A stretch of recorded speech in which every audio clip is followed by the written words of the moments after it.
This is the Lone Crater YouTube. We hope this video helps. You start by confirming the audio is suitable.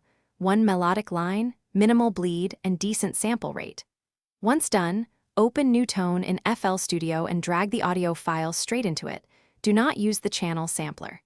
Make sure your project tempo roughly matches the recording. This helps timing conversion.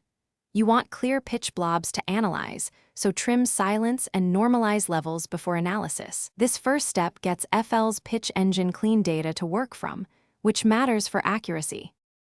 Once the audio is visible, let New Tone detect pitches automatically and examine the blobs it creates.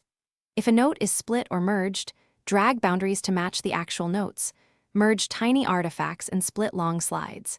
Next, correct any misread pitches by dragging notes to the correct semitone. This is why manual cleanup matters.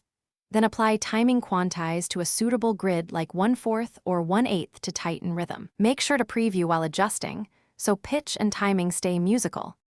When the notes look right, use New Tone's transfer to piano roll or export as a MIDI file.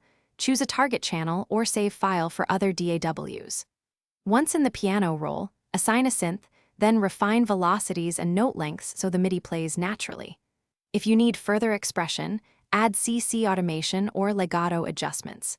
If conversion fails or notes are wrong, isolate the instrument and rerun, or consider using Melodyne for complex polyphony.